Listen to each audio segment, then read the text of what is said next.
एक तनख्वाह से कितनी बार टैक्स दूं और क्यों?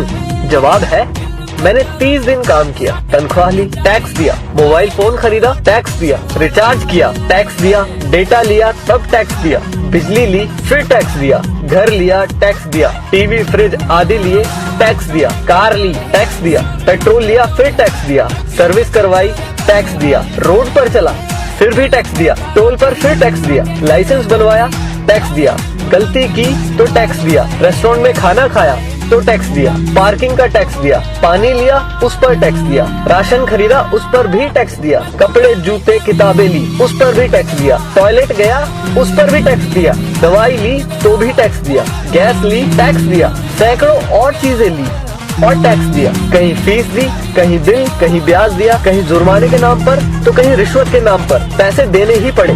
ये सब ड्रामे के बाद गलती से सेविंग में बचा लिया तो फिर टैक्स दिया। सारी उम्र काम करने के बाद कोई सोशल सिक्योरिटी नहीं, कोई पेंशन नहीं, 5 साल के MP MLA रहते तो बात और थी, कोई मेडिकल सुविधा भी नहीं, बच्चों के लिए अच्छे स्कूल नहीं, पब्लिक ट्रांसपोर्ट नहीं, सड़कें खराब, स्ट्रीट लाइट खराब, हवा खराब, पानी खराब, फल सब्जी जहरीली, हॉस्पिटल महंगे, हर साल महंगाई की मार, आकस्मिक खर्चे व आपदाएं, उसके बाद हर जगह लाइनें। सारा पैसा गया कहाँ? करप्शन में, इलेक्शन में, अमीरों की सब्सिडी में, माल्या जैसों को भगाने में, अमीरों के फर्जी दिवालियां होने में, स्विस बैंकों में, नेताओं के बंगले और कारों में और हमें झंडू बाम बनाने में। अब किसको बोलूं कौन चोर है? आखिर कब तक हमारे देशवासी यूं ही घिसटते जिंदगी जीते रहेंगे? मैं जितना देश और इस पर चिपके परिजीवियों के बारे में सोचता हूँ, परेशान हो जाता हूँ। समय आ गया है कि किसी की भी भक्ति से बढ़कर देश और देशवासियों के बारे में सोचें।